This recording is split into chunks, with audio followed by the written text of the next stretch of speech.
I slowly came out of my deep sleep. On the one hand, I felt terrible. My mouth was dry, my head was pounding, and my stomach felt like I was in free fall on a roller coaster. But the warmth I felt in the pit of my stomach, coupled with the sticky wetness between my legs, made it all worthwhile. I managed to open one eye slightly from the terrible glare of the sun. Later, I found out that the day was very cloudy. The thought of being burned by the bright sun could only be explained by my condition. I still squinted from under the hand with which I covered my face. Judging by the condition of my body, including the teeth marks, I really had a very good time. I closed my poor, exhausted eyes and smiled. I had no reasonable or unreasonable explanation for this being such a rare condition these days. My husband, John, and I had not had sex in over 2 months, and had had very little sex for the 6 months before that. This wasn't the case when we first met, literally bumping into each other at work. I was a statistical analyst in an office and juggled numbers. He was a roving inspector, inspecting and eliminating possible safety hazards and code violations. Holy cow, from the very first date, we couldn't keep our hands off each other. I knew exactly why I was so hot for him that I almost broke my rule of not having sex on the first date. John is tall, over 6 feet, with a strong, muscular body that I love to touch. This was combined with blue eyes, blonde hair, and an attractive masculine face. So almost my only thought was to hold on to him. I was amazed when he took no for an answer that first night. I confessed to my best friend Evelyn that I thought I almost deceived him, only to reject him even though I was so attracted to him. "Listen, Marie," she said. "If he's the right guy, he'll wait."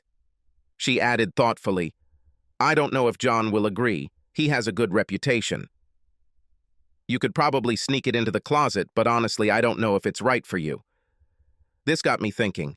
In general, I decided that Evie knew what she was talking about. Slender, blonde, with a body that she kept in excellent shape, I considered her the most beautiful woman in the company we worked for. And it was 18 floors. She was constantly besieged by guys.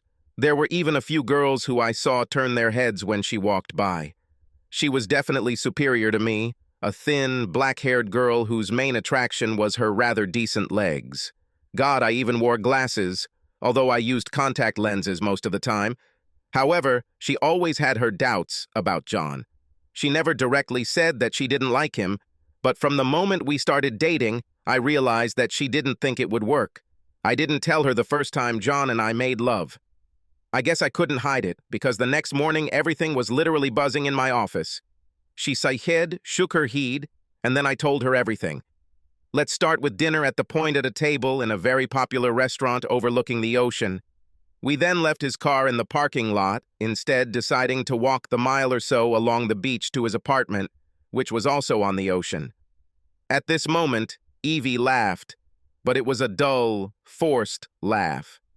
She patted my hand, said it was great that I had such a wonderful time, but she needed to get back to work, and left. It was so unlike Evie. Maybe she was somehow jealous?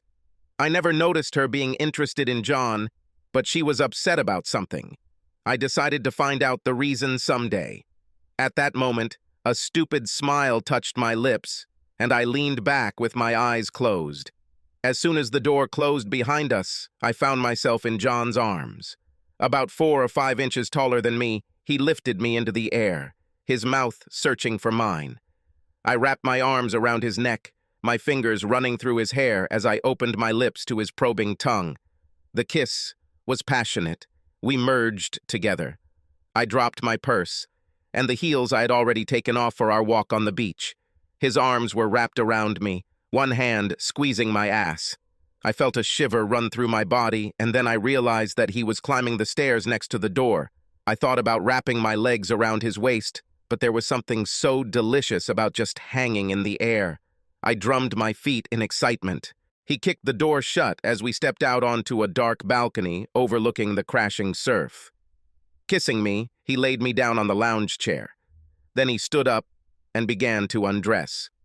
I shifted on the thick mattress, my eyes drinking in the sight of his body. Wasting no time, I threw off my clothes and reached out to him when he finished undressing and fell into a wide chair, already covering me with his body. He grabbed me tightly and turned me over. He smirked, placing his hands on my chest. They were big hands, but they touched me so gently, running their fingers under my small breasts, lifting them up to hold them in their palms. Opening my eyes the next morning, I shuddered and pressed myself against his back as the fog from the morning air rolled over us. I tried to pull it over me like a living blanket. My squirming woke him up, and he laughed. "What are you doing, Marie?" "Laugh if you want, but I'm cold." Then I kissed him between his shoulder blades, my hands wandering along his back.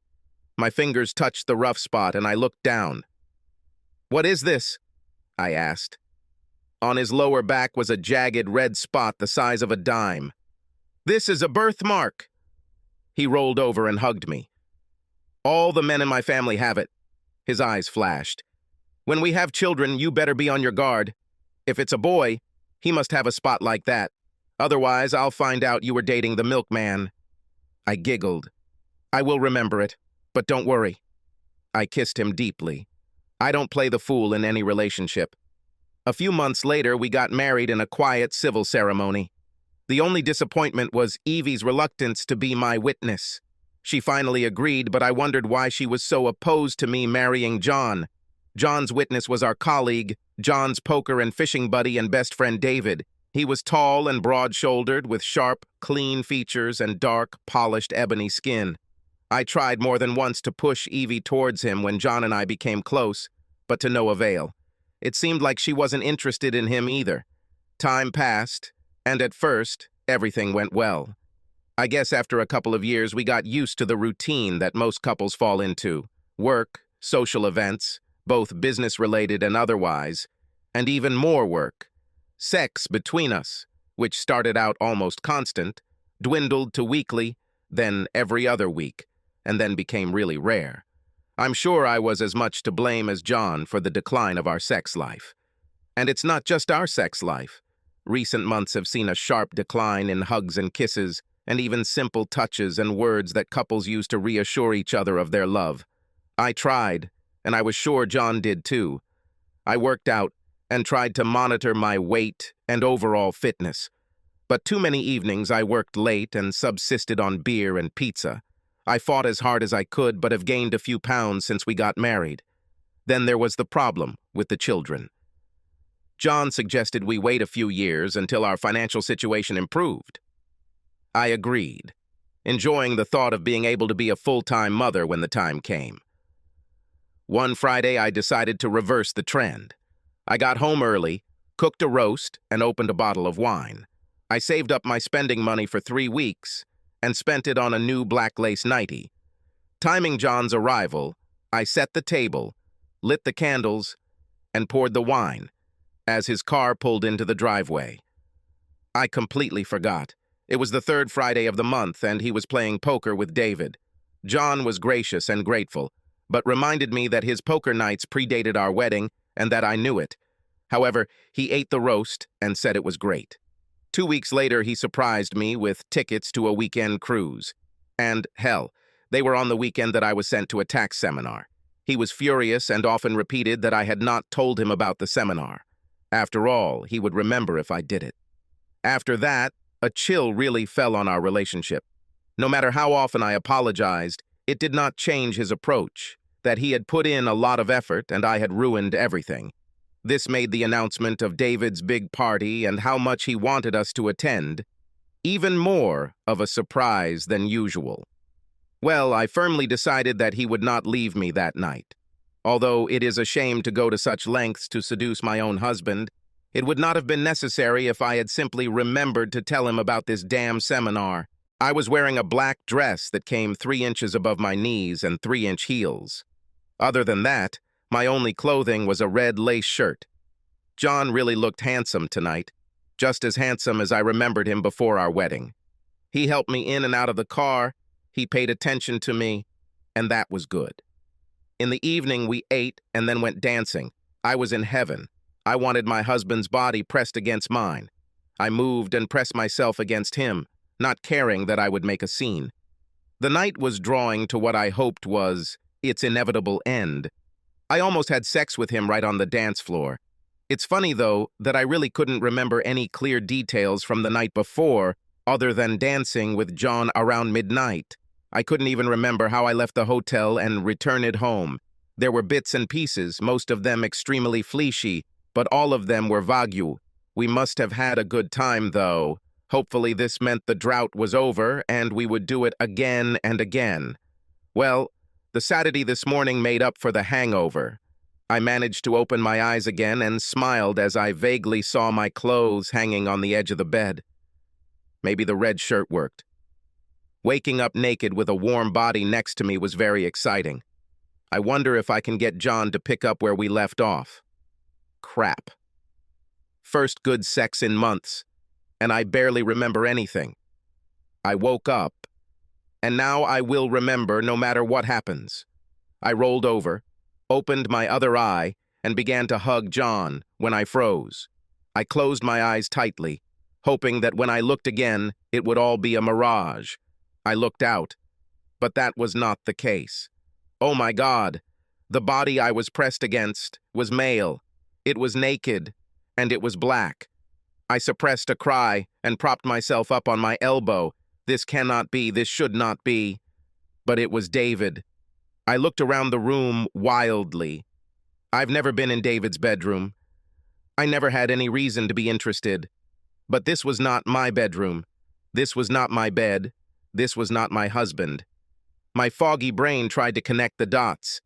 If it was David, then this was his bedroom. What in the name of all that is holy am I doing here? Well, it was obvious what I was doing here, but I didn't understand how or why. Pull yourself together, Marie, I advised myself. I slipped out from under the sheets, grabbed my clothes, and put on my dress.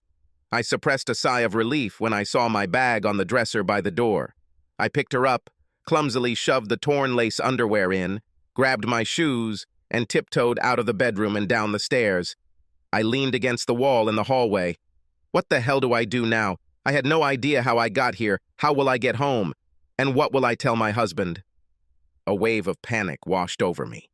I have always maintained that if I am in a relationship, I stay in it. And here I am. Not just dating, I'm married and waking up with... My mind shied away from this thought. The most important thing first, I decided. And the first thing we had to do was get the hell out of this house before David woke up and go home. I carefully opened the front door, turned, and ran down the driveway. My purse fell on the concrete. Breathing stopped. I felt my heart make one convulsive leap and then stop functioning, because leaning on the hood of his car with his arms crossed over his chest, with such an angry face that I had never seen before, stood my husband. "Get in the car," he said through clenched teeth. "Bitch!" I couldn't think of anything to say or do. I just stood there, unable to move. We drove the entire way home in complete silence. I huddled in the passenger seat and stared out the windshield. I had no idea what to say. He finally broke the silence as we pulled into the garage. "Went." I froze in the car. I said, "Let's go." I could hardly hold back my tears. John had never talked to me like that, but I'd never given him a reason before. He pointed to the sofa. "Sit down." I sat with my knees pulled up to my chin and my arms wrapped around them. I couldn't take my eyes off John. He looked so angry and so sad at the same time. God, what did I do to him? He sat down in a chair and stared at me. Long minutes passed. "For God's sake, John, say something," I finally blurted out. "What the hell do you want to hear from me?" He almost growled, rising to his feet.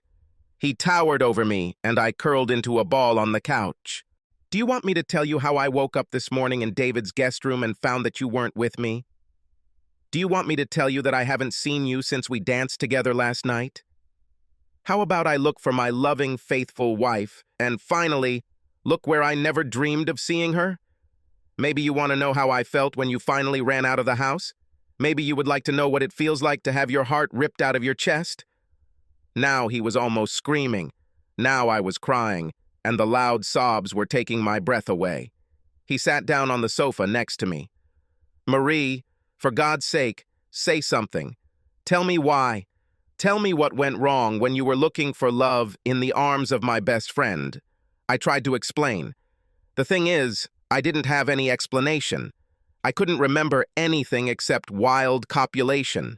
I didn't even realize it was David, as if it were plausible. I remembered a couple we once knew. She would get drunk from time to time and act like the worst bitch in the world.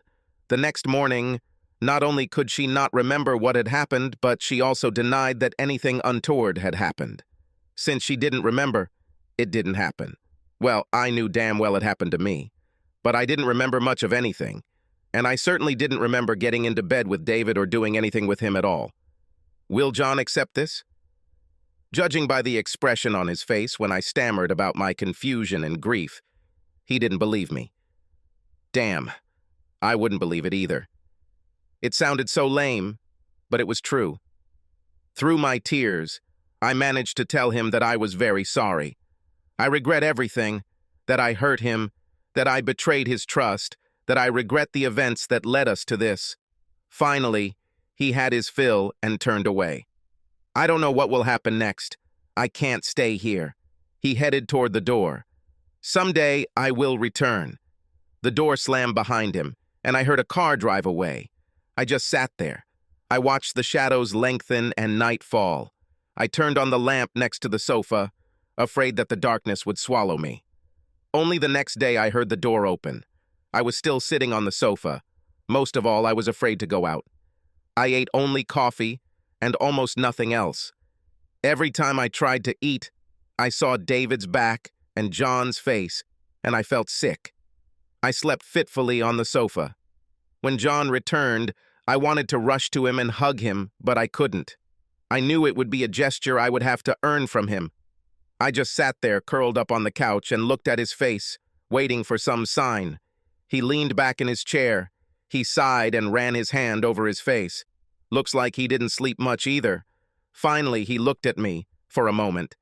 His gaze slid away from mine, as if he couldn't stand to look at my face. How could I blame him? I'm not going to divorce you, Marie. I wanted to jump up from the couch and rush to him. God, I was ready to crawl to him for telling me that. I don't know if I have ever loved him more than at that moment. But all I could do was whisper, "Thank you. But everything will be different. I'll tell you that. You'll never be close to David. If he comes to the restaurant, you will get up and leave." He looked at me, raising an eyebrow questioningly. I nodded in agreement. "By the way, you won't go anywhere without telling me where you're going and with whom. You will not be alone with any guy in any situation unless I know about it and allow it." He looked around the house. "I wish we could afford to live on my salary, but now we can't. Besides," he looked at me, "I feel calmer knowing that during the day you are in the same building with me. Unless, of course, you're having sex with someone there." "No, God, John, never." I wanted to tell him that I would never cheat on him at work, but the words got stuck in my throat. Until last night, I thought that I would never cheat on him. This is not all. He stood up and began to pace around the room, putting his hands behind his back. He looked at me and took a deep breath. Maybe I'll decide to have a mistress, maybe not. I started to protest and closed my mouth. But he must have noticed how I flinched. He raised his hand and pointed at me. "You have no right to protest against this decision." He stood in front of me. "Anytime you feel like you can't handle it, I'll give you another option. Tomorrow we are going to the law office. The divorce papers were filed and there was a certified check for $10,000. I've already signed the papers. Tomorrow you will do it too. If you find that you can't handle the consequences of your actions, just show up any day. Sign and collect your check. You will lose the rest of our common property." I shook my head in agreement. "You won't discuss this with anyone. Even with Evelyn, or should I say, especially with her. She never liked me. And she's going to spread it all over the company, hell, all over town. Now no one knows about this except you and me and, of course, David. Someday I'll talk to David and persuade him to keep quiet." "Damn," he continued bitterly. "At least he owes me that. Oh, and I was planning on sleeping in the guest room. But it was a stupid idea." I looked at him, obviously with some hope in my eyes because he hastened to add, "It's you who will sleep there." He turned away from me again. "At least you didn't have sex with him in our bed?" I hid my face in my hands, but still screamed. "Needless to say, I won't have sex with you for at least 6 months. After we see the lawyer, I want you to make an appointment with the doctor and get everything checked out that you might have caught. David is a true swordsman." He stood up and began to climb the stairs. "I'm going to take a shower. By the time I leave, you'll have moved everything you want to the other bedroom." Hearing the sound of water, I went upstairs to our bedroom. Automatically, I gathered my clothes and moved across the hall. I cleared my personal items from the dresser, removing my presence from the room. I thought for a moment about my things in the bathroom. I decided to leave them. I could buy new toothpaste and stuff. I wasn't going to break his decision by going there to get them. As it turned out, this was not necessary. Later, when he came over for dinner, he rudely informed me that he had packed up my stuff and moved it to another bathroom. The next day, we went to a lawyer's office and signed papers that could end our marriage.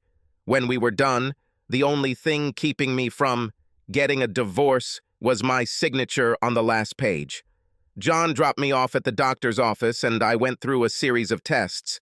Everything came back negative, but as I already knew, HIV can manifest itself even after 6 months. Life went on. This always happens. I cooked food, cleaned the house, went to work, and immediately returned home. When I had to go to the store, I would call John and tell him where I was going, and I would call him when I got home. I always used the phone in the house, not my cell phone, so that he knew for sure that I was really at home. I never saw David again. I heard rumors that John had gone to see him, and that there was a lot of screaming outside David's office, indicating that they might have gotten into a fight. I didn't try to find out anything else. Evie knew something was wrong from the very first morning at work. She was upset that I refused to tell her. I knew it hurt. We always trusted each other, but I made a promise to John. I had broken one promise to him and was determined not to give him any reason to think that I would break another. She finally stopped asking, simply reassuring me that we would always be friends no matter what.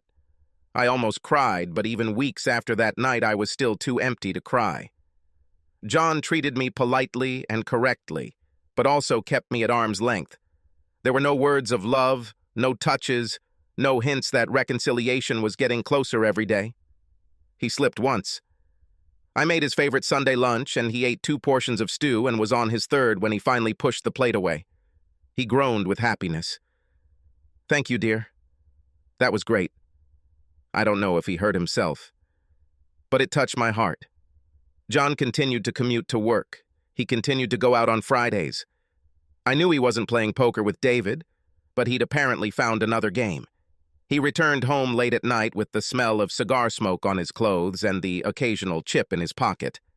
I had to call him one day when I realized I had forgotten a few things at the grocery store that day. He gave me permission and briefly told me not to bother him anymore.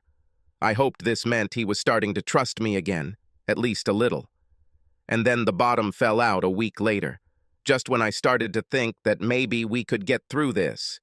John got home just in time. He often worked late, and I closed the computer and books at 4:30 sharp. I agreed on a few swing hours to avoid traffic jams and arrive home or work on time. He went to the buffet in the dining room and poured whiskey into a glass. He walked into the kitchen where I was cooking and added some water and 1 ice cube to his drink. He stood next to me and took a few sips before speaking. He was harsh. "Next week I'm going to Chicago for a conference. I'm going to leave tomorrow and make a vacation out of this. I've made arrangements with Mr. Jackson, the vice president, to take some time off. I'll be gone for 2 weeks, maybe more." He turned and looked out the window.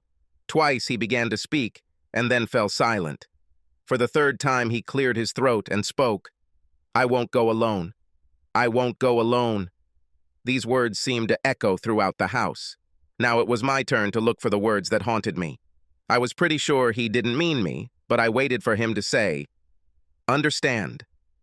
I'm taking Lynn Richardson with me." Lynn Richardson. I knew her. A blonde with sharp features, large breasts, and long legs that she didn't even try to hide. Twice divorced, she was a good risk analyst. But because of the divorces, she would never get very far with Whitaker and Company. Still tightly controlled by the founder and his sons, they were great fans of family togetherness. She had a reputation for enjoying guys, and for them enjoying her. I knew that John's family would not be a hindrance to her. I looked at John's face. There was determination in him and perhaps even a hint of anxiety, embarrassment. He knew that I was well aware of what he was going to do during this trip. Yes. I swallowed hard and tried to keep my voice even. Do you want me to take you to the airport? No. I made other preparations. I see. I warned you that this could happen. I know, John. I turned to face him. But John, 2 weeks? 2 weeks with her? Are you punishing me too much? I know you're still hurting, but this will hurt me even more. You go out with someone on purpose and leave me behind. This is not an accidental slip from drinking too much. This is a calculation. Maybe so, but it will happen. I want my self-respect back. If you don't like it, go to a lawyer. The rest of the evening pass it in silence. John pack it up while I clean it up after dinner. As I started to walk up the stairs to go to bed, his voice came from behind me. Marie? Maybe when this is all over, it will all be over. Maybe we can get back to where we started. From scratch. I looked at him and nodded. I hope so. The next morning I lay in bed and listened to John leave. Finally getting up, I got dressed and ate some toast and black coffee before heading to work. At 9 a.m., I called to make an appointment at the nearest clinic. This time I only needed one test, and I was pretty sure I already knew the answer. I sat in the waiting room, unable to understand what the hell was going on. A nurse came and took me to the examination room. The test took only a few minutes. The doctor came in with a big smile on her face. Congratulations. I'm pregnant, aren't I? I answered quietly. Yes, of course. She seemed stunned. Is this wrong? No, not at all. I smiled at her, stretching my lips in an artificial grimace, behind which there was neither laughter nor happiness. I left with a copy of the report and a card with the date of the next meeting. This was a meeting I never intended to go to. I got into the car and burst into tears. Was there even the slightest chance that the baby was John's? The time frame meant that David was the father, that the child was conceived that night. I shook my head sadly. All the work, all the effort, everything goes down the drain. I had no hope of hiding this from John. Just when the possibility loomed that we could get our marriage back on track, this happened. This will destroy him forever. John had no intention of raising someone else's child. And I didn't know if I could either. For a moment I thought about abortion. No, I immediately rejected this thought. Despite my stupidity, the life growing inside me did nothing wrong. I wouldn't dare dictate to other women, but I couldn't terminate the pregnancy. I drove home slowly. I carefully packed everything I could into my car. Despite the agreement, I felt I deserved the car. I brought her into the marriage. I was going to take her back. The same went for the contents of the savings account that I opened when I first started working. I never closed it, and my pre-wedding savings can give me a nest. And the last thing to do, I went to see a lawyer. He wasn't there, but his bored clerk found the folder and brought the papers for me to sign. He verified my signature and handed me the check. He told me that he would take the papers to the court and file them that same day. Since it was uncontested, the final decree will be issued after 30 days. I stuffed the certified check into the trunk, along with the cashier's check that made up most of my savings account. I left my credit cards in a dresser at my old house. I still had one in my name that I never used but kept open because the financial advisor told us it was important to keep the loan in my name in case something happened to John. Well, something happened. I lost him.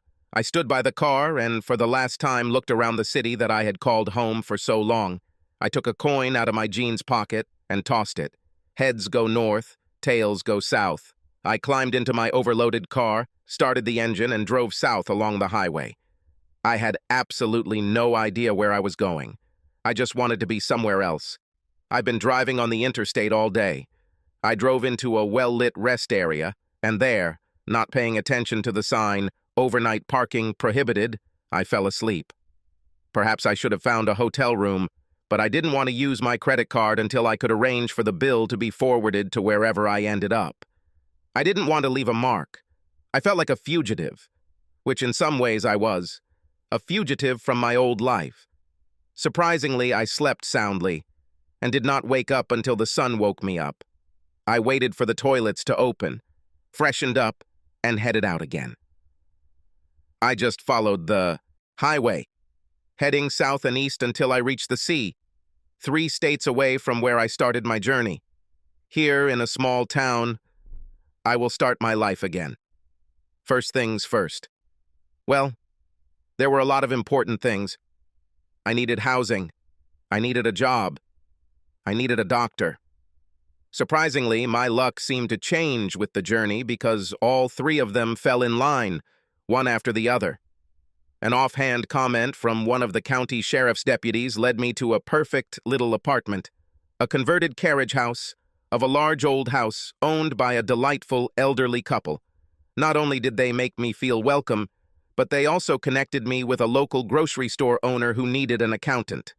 Shapner, the store owner, introduced me to a woman emergency room doctor who taught free night birth classes that were well within my budget.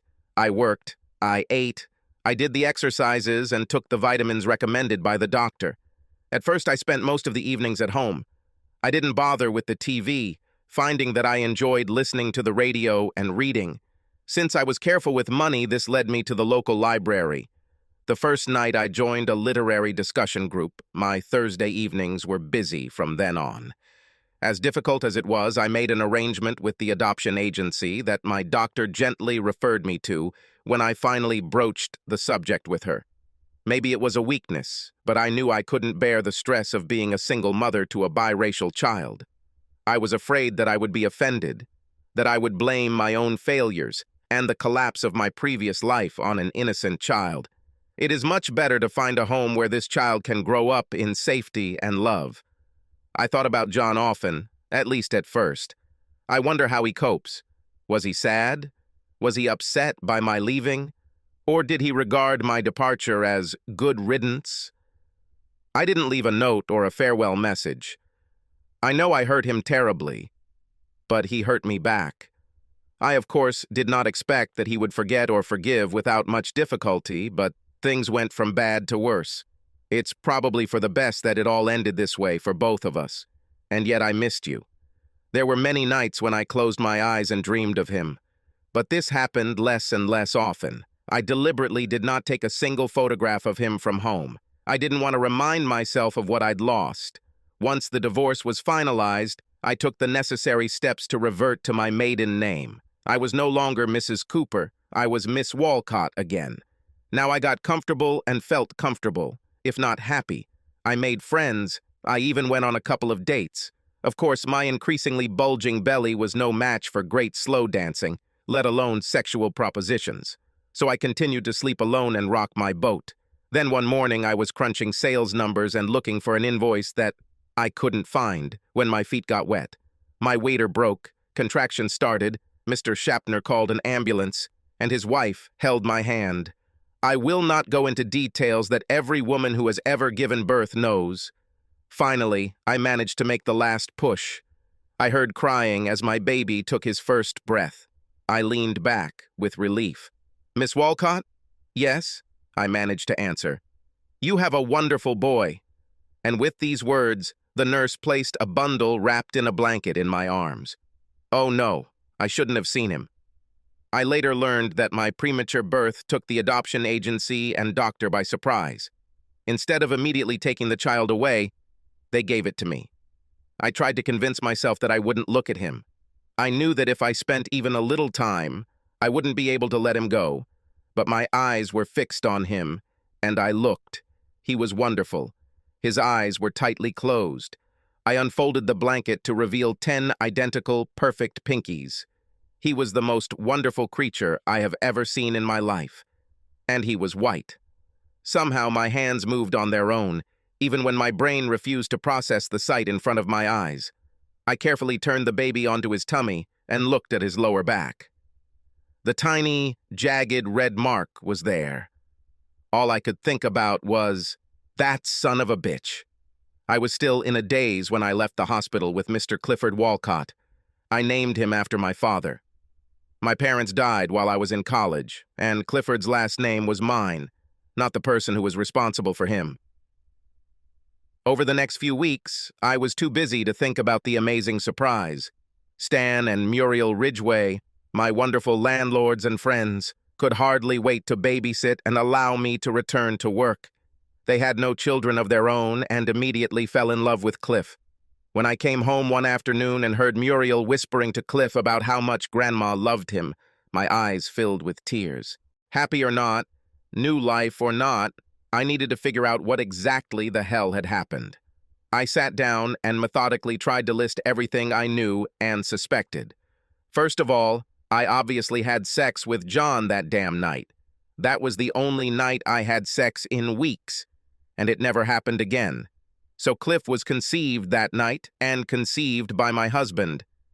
So John's claim that he hadn't seen me since we danced together was complete nonsense. It was a chaotic night, but I knew damn well I wasn't with him before bed, so he made love to me later that night. No, I thought angrily. They didn't make love. Did I have sex with David? I didn't know, I couldn't be sure, but I sure as hell doubted it. I doubted it because I knew John. If he had enough control to set this up, he would never allow anyone to take advantage of me. Besides, I knew David too. David didn't need to catch his women drunk and unconscious. He could make them line up 2 by 2. And why do I remember almost nothing about that night? Yes, I drank, perhaps, more than usual, because I enjoyed myself and the new attention from my husband, but not so much as to lose consciousness. Obviously, it was too late to do a blood test to see if I had been drugged, but I was leaning toward that conclusion. Okay, everything seemed to fit. I was set up by my ever-loving husband and took the blame for something I didn't do. But why? What could make John do this to me? And then treat me like a leper when I've done nothing wrong? It seemed simply impossible. Did I really know the man I married that badly? Now I was almost sure that I knew what exactly happened. I just don't know the reason. Over the next few weeks, I considered various scenarios. Maybe it was some elaborate prank on someone that backfired and everyone ran for cover. Was there any compulsion to do this on the part of John? And perhaps David? I just couldn't think of anything. Then, one Sunday afternoon, as I was leaving the spare bedroom children's room, someone started banging on the brass door knocker. I had just put Cliff down for a nap and was seriously considering taking some sleep myself. I didn't want anyone to bother us. I opened the door and froze in shock. After a long silence, I heard, "Aren't you going to invite me in?" "Yes, please," I answered, stunned. "Come in, Evie." She came in, and I automatically asked her to be quiet. Seeing the surprised look, I tiptoed into the nursery and showed her Cliff. She was surprised. I led her into the living room. She sat down on the sofa, and I was next to her. We were silent for a long time. I looked at her, and she turned away, and finally I had to break the silence. "How did you find me?" "Car insurance," she answered. "When you received a new policy, the state office, which monitors these things, received a regular notification. I have had a standing request for any changes, with the justification that there may be an outstanding claim under the old policy. But I did it a few months ago." "Why did you wait so long?" Evie looked away. "I was ashamed," she said quietly. "From what?" "That when you needed help, I wasn't there. And," she paused and then continued, "and because I knew about John's affair and didn't tell you anything about it even after I realized that you found out yourself." "Evie," I said quietly, "what are you talking about?" "John's affair with Lynn Richardson. I knew this had been going on for months. I didn't say anything. Then I realized that you must have found out because you became so withdrawn and upset. I finally got up the courage to talk to you, and then you disappeared. Sorry." I slowly digested Evie's words. Now everything has become much clearer. I started to understand something. That's why we couldn't move forward financially. I put in money, and he took it out. David was undoubtedly covering for him under the guise of weekly poker games. Now I was completely convinced that David's whole episode was set up in order to what? I still didn't understand it. Yes, it made me defensive and allowed him to do whatever he wanted, but he was already doing it anyway. Why? I shook my head. Evie looked at me with shame, regret, and something else that I couldn't identify in her eyes. Evie? I left the words hanging in the air. Yes, she answered quietly. He took Lynn with him on that non-returnable cruise. I heard them making plans a month in advance. Evie? For God's sake, why didn't you tell me anything? It would have been painful, but my whole life was ruined. Please tell me you had no idea about this plan of his. The confused look Evie gave me was enough to answer enough. I told her what happened at David's and the weeks that followed, and she almost fell apart. All she could say over and over again was, Sorry. Why, Evie? Why didn't you tell me? That's the only thing I can't understand about your role in this case. She turned away from me. I wanted someone else to tell you. I tried to convey information somehow, but I couldn't allow myself to be associated with this. I don't understand, Evie. Why did you hope that I would find out this from someone else? Because if I told you, you would hate me. I thought it would ruin everything. I shook my head. I'm still confused. You always seemed upset that I dated and then married John. Maybe it was unfair, but I always thought that you wanted him for yourself. No, my God, no. Evie turned to me and took my hands. Have you ever seen... What didn't you see? Oh, Marie, I didn't want John for myself. I just didn't want you with him. I didn't want this because I wanted to be with you. Evie looked at me, expecting I don't know what. Emotions raced through my head. I didn't know what to say or even think. When I didn't say anything, she leaned forward, holding my hands in hers. She stroked my palms with her fingertips. I looked into her eyes. I saw hesitation mixed with suppressed desire that I never thought I would see in another woman's eyes. Evie brought her lips to mine. I felt them touch me and then pull back. She looked at me as if she expected me to slap her, or worse, refuse her. I realized that she was waiting for me to answer her revelation one way or another. She shuddered slightly. She must be as nervous as I am. Something deep inside me that I didn't even know I had must have responded to her because she kissed me again. This time, her lips pressed against mine. My head was spinning. I was fixated on the idea that Evie wanted to be with me. I couldn't believe it. I knew that she dated several girls, but at the same time, I always thought that she preferred guys. Now her lips were with mine, and they were so warm and soft. I haven't kissed for so long, and it felt so good. Her fingers were in my hair and my mouth open to her.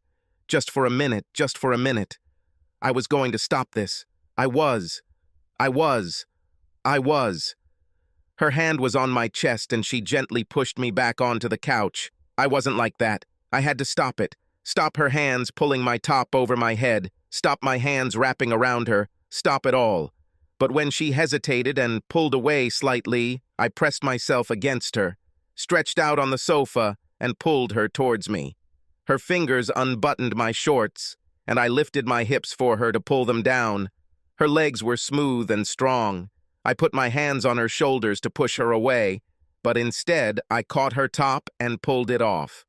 I tried to tell her when her tongue took over my mouth. I tried to tell her to stop. Then her breasts were on top of mine, and her legs spread mine. I made one last attempt to stop, but my hand slid between us and felt the wonder of her breasts, and now at least I was still like that.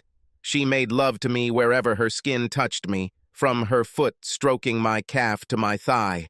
I jerked under Evie, and then her tongue began to move down my body. He didn't stop as I squirmed under her, but passed between my breasts and across my stomach, leaving a wet trail on my skin. I spun around on the couch, only managing to muffle my squeal as I remembered that Cliff was sleeping in the next room. Evie and I spent the night together, only getting out of bed to take care of Cliff when he woke up. The lovemaking was intense and exciting, and such a release from months of celibacy. But in the morning I got up. I fed Cliff, changed him, and sat in the rocking chair Stan had made for me while my son fell asleep on my lap again. Evie entered the room, looked at Cliff, then at me, and smiled sadly. "That's it now, right?" she asked. I was sad, but she was right. "Yes, Evie, last night was wonderful. Thank you for everything, for confessing to me about John, and most of all for opening this new door for me. But," I searched for words, "but I don't love you. And I think you don't love me either." "No," said Evie, sitting down on the sofa where we experienced such passion yesterday. She quoted the old saying, "The only thing sadder than not achieving your dreams is having them come true." Her lips curled into a sad smile. Maybe it was just a dream, maybe it was a crazy hobby. But no. Suddenly I finally had you, and as fantastic as it was to be your first woman, the longing disappeared.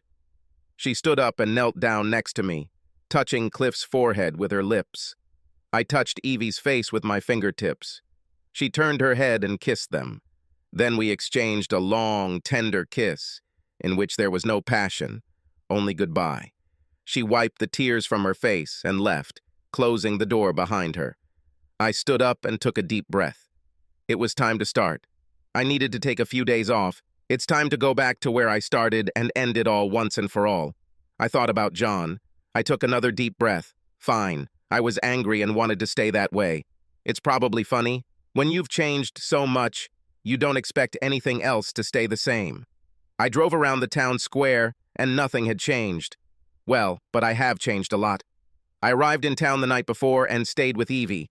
Truth was stranger than fiction, and we spent the night in pure chastity, even though she only had one bed and we both slept in it.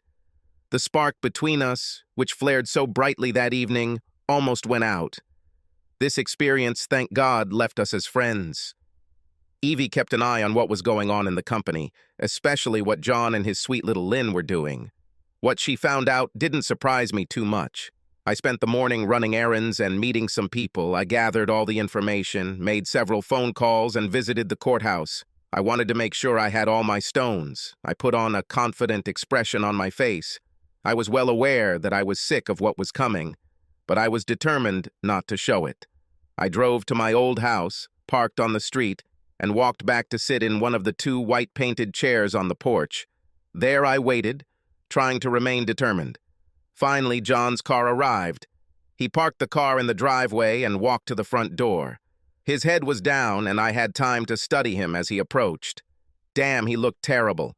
His face was drawn, he lost weight, and the wrinkles that crisscrossed his face made him look 10 years older. Fine. For a second, it seemed to me that he was going to climb the stairs and pass me without noticing that I was here. He realized that someone was sitting there and turned his head. It took a moment for reality to sink in. He frowned for a couple of seconds, as if he was trying to remember me. Then his eyes opened, and he turned very pleasantly pale. "Marie?" He tried. I have to give him credit. He tried to find a balance between long-suffering, injured husband and "thank God you're okay," when he started babbling about how much he missed me, and how glad he was that I was home, and he thought he could forgive me. But how dare I bother him, and what made me sign the divorce? "Oh, for God's sake, John, shut up." "What?" "You can't talk to me like that," he muttered. "Of course I can't. Maybe if I had talked to you like that a long time ago, you wouldn't have had this affair with Lynn, and then you wouldn't have given me a fake affair." John kept trying. "I have no idea what you're talking about. Any so-called romance with Lynn was only after what you did to me. I was ready to forgive you, and you ran away. Damn it, you're really being stubborn. Let's end this shit. I talked to Evie, I talked to Lynn, I talked to David, my lawyer, and yes, I have my own, contacted yours. I picked up the folder with documents. I have copies of their statements, copies of the credit card bills and bank statements that you hid from me, which detail your little encounters with Ms. Richardson in some detail, starting with a hotel date almost 2 months before that night. Now, how about we sit down and continue our conversation?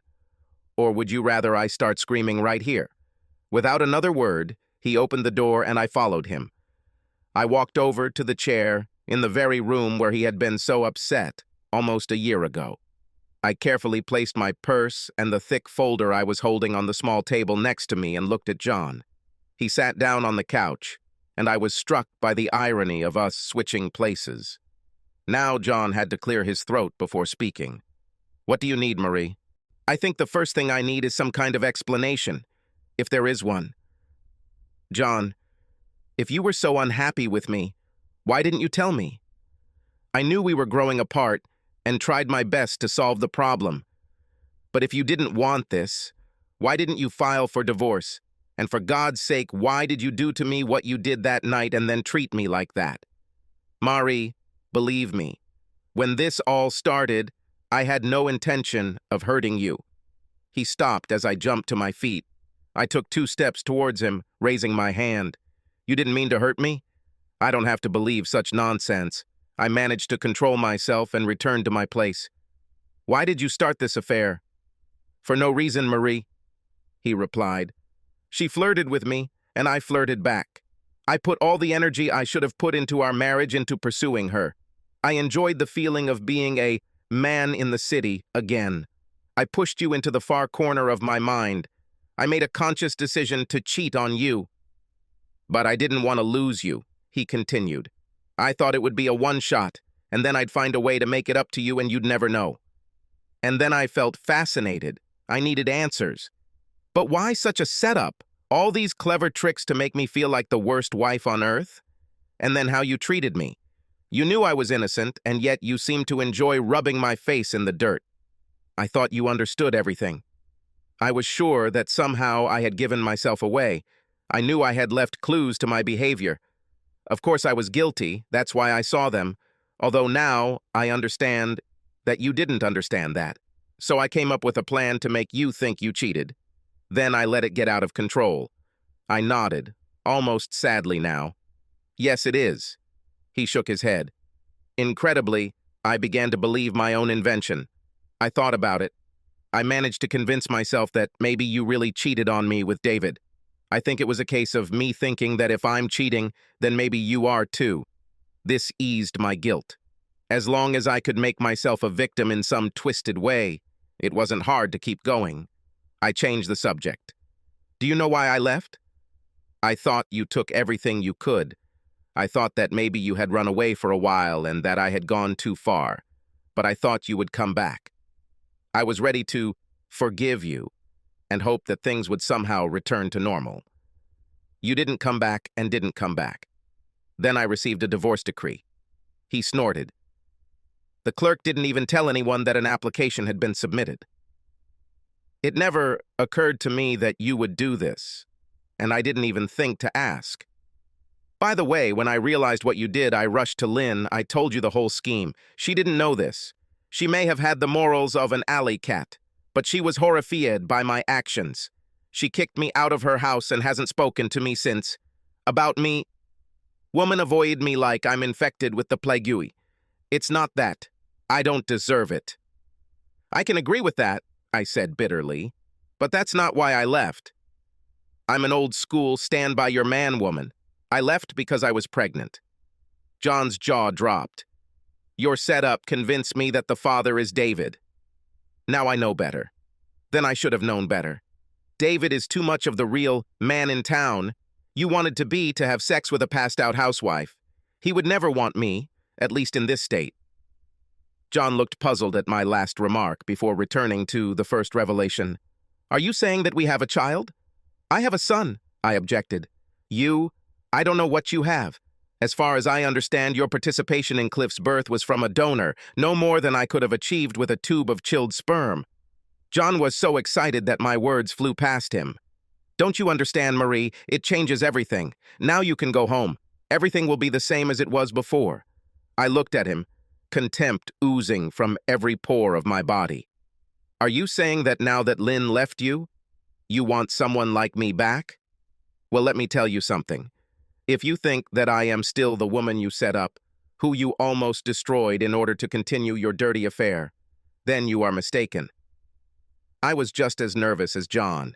He flinched and retreated into the sofa cushions as my voice rose to ringing shrapnel. Now, I continued, sit down, shut up, and listen to what I tell you. You insulted me. You abused my love for you. Physical abuse would not have hurt me as much as the torture you put me through. Luckily, I was able to pay a little bit before coming here this afternoon. What do you mean? John's voice trembled as he stared at me. I smiled sweetly, leaning back in my chair and stretching my legs. Don't you understand yet, John? I already told you that before I came to you, I stopped to talk to David. And it was a wonderful conversation, although I admit we didn't talk much. John's eyes bulged out of his head. He looked at me with disbelief, which turned to horror when I continued. You know, John, damn it.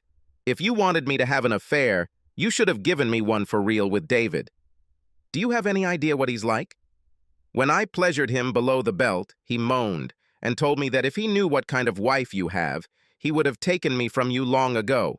It never occurred to him that a simple old white housewife could be like that. Of course, he liked sex with me even more. God, we looked so hot, his shiny black body pinning me to the bed as I screamed for him to never stop. And his endurance. Let's just say I begged him to stop before it was all over. Yes, speaking of children, this time I think he definitely impregnated me. After all, I am at the most fertile point in my cycle. Oh God, no. John covered his face with his hands. I can't believe you did this. I sat up straight in my chair, placing my clenched fists on my hips. Of course I didn't do it, you damn idiot. Do you really think I'm so damn stupid? I just went through a months-long scare, and you think I'm gonna start the cycle again?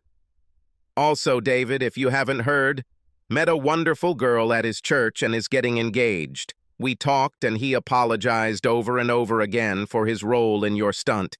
He said, and I believe him, that he had no idea you would go this far. I got up, not feeling very well, and I endured this for many months, unlike your 5 minutes of suffering.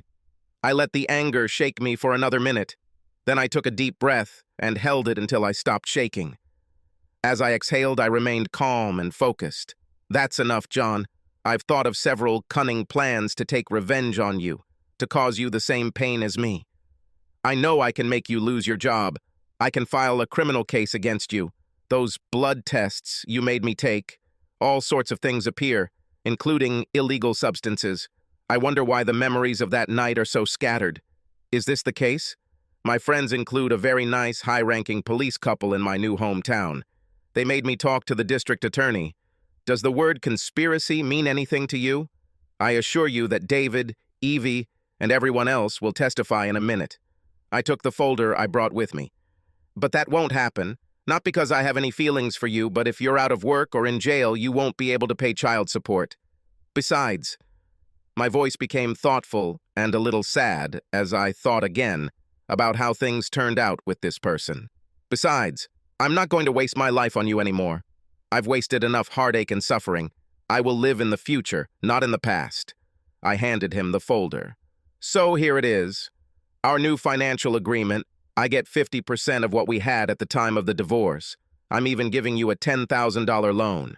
However, you will be reimbursed for your little cruise and all the other amenities you showered on Lynn.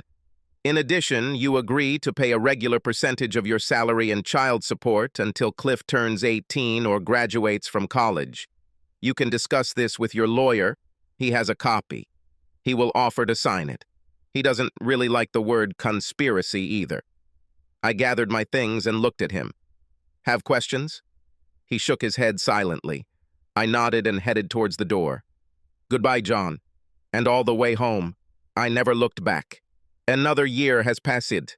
I still talk to Evie sometimes. I don't ask about John, and she doesn't tell me. This is a turning page of my life. I still sometimes wonder how things would have turned out if John had been strong enough to resist the urge to cheat, or at least not fall for this wild plan to cover his tracks. But I don't spend much time thinking about these things. I still live with Cliff's wonderful step-grandparents. I still work at the grocery store. Yes, I could buy a house and maybe get a more prestigious job, but I'm happy where I am. I have many friends in this warm city. When Cliff and I leave the house, we spend half the time waving and greeting friends on the street and talking to people we know. The child support John pays each month goes into a trust fund for Cliff and his college education. I used some of my income to buy a minivan and, with Stan and Muriel's permission, converted the top floor into additional bedrooms. Why do I need additional bedrooms? Because I still hope. I didn't understand John. I didn't understand that although he was physically strong and handsome, he was weak in relationships. Let it be so. I don't hate him. I just feel a little sorry for him because he would never have me again, and I decided that I was a damn good catch. Not long ago, we talked on the phone. He would like to see his son someday. That's good. I won't interfere. He even asked if Cliff could spend the weekend with him when he was older. There's a wistful quality to his voice when he talks about what they could do together. This is amazing. A man should take his son to a ball game, fishing, not that John is a fisherman, camping, whatever the boy and his father need to do together. I would like to have more children. I wish I could find someone again to share my life with, someone I could trust. It can take some time. I am dating.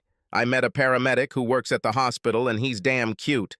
I think Cliff may have to spend Saturday night with his grandparents again. What doesn't kill you makes you stronger. For me, it is. Now, when I look in the mirror, I see a woman who can stand on her own 2 feet and live her own life. So until I find that person I can walk with, I won't be afraid to walk alone.